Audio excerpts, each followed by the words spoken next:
What's your most terrifying thing you've witnessed at school? Our private school had this psychotic dress code: white button-down shirt, tight vest, and absolutely no exceptions. 1 violation meant detention, 2 meant instant suspension. However, this kid Ian was the only one who tried to disobey. He had a gift where he could make you laugh so hard you'd cry, but the second a teacher turned around, he'd be sitting there looking innocent with his hands folded. But something wasn't right that Tuesday morning when he came to class. Ian walked into our classroom wearing his vest completely buttoned, and I could tell something was off. He wasn't wearing the white shirt underneath, and wasn't making any jokes. Mrs. Garrison, our homeroom teacher who once gave a kid detention for having his shoes laced wrong, immediately noticed. Ian, where's your shirt? Ian just stood there, didn't say anything. Where's your white shirt? I can't see your collar. The whole class went silent. Ian mumbled something about just being hot. Mrs. Garrison stood up from her desk, and you could feel the tension. Go put your shirt on, right now. Ian shook his head. I can't. She marched over to him, her heels clicking on the floor like a countdown. You think you're special? You think because you make everyone laugh you're above the dress code? She was getting louder with each word. Either you show me you're wearing proper uniform, or I'm calling your parents right now. Ian was starting to tear up, and we'd never seen him cry before. Mrs. Garrison's face was turning that specific shade of red that meant someone was about to get destroyed. Oh, you're crying now? You think tears will get you out of this? She grabbed Ian's arm hard, her manicured nails digging into his shoulder, and dragged him to the front of the class. He was trying to pull away, but she had him tight. Everyone, look at Ian. He thinks he's too good for our rules. Ian was begging now, actually begging. Please, Mrs. Garrison, please don't do this. I'll go to the office, I'll take detention, just please stop. But that just made her angrier. You'll do what I tell you to do. She spun him around to face us. You want to show off in front of the class? Go ahead. The whole class was watching now. She literally pulled him to the front of the room and said, show off in front of everyone. Everyone was laughing. They all thought it was funny, but Ian was crying. I can't.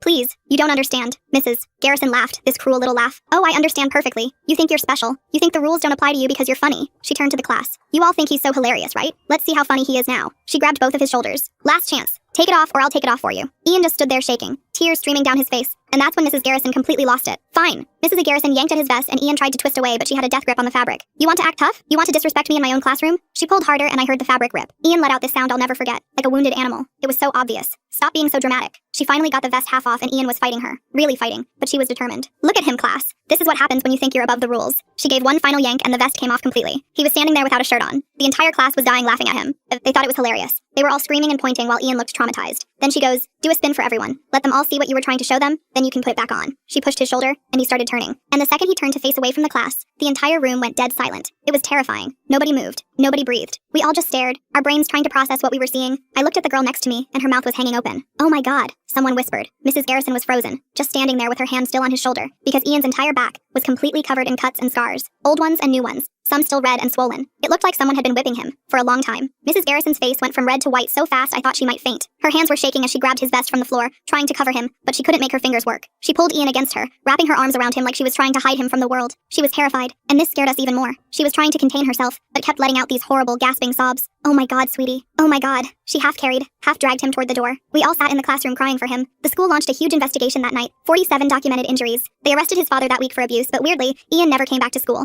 Nobody really knew why.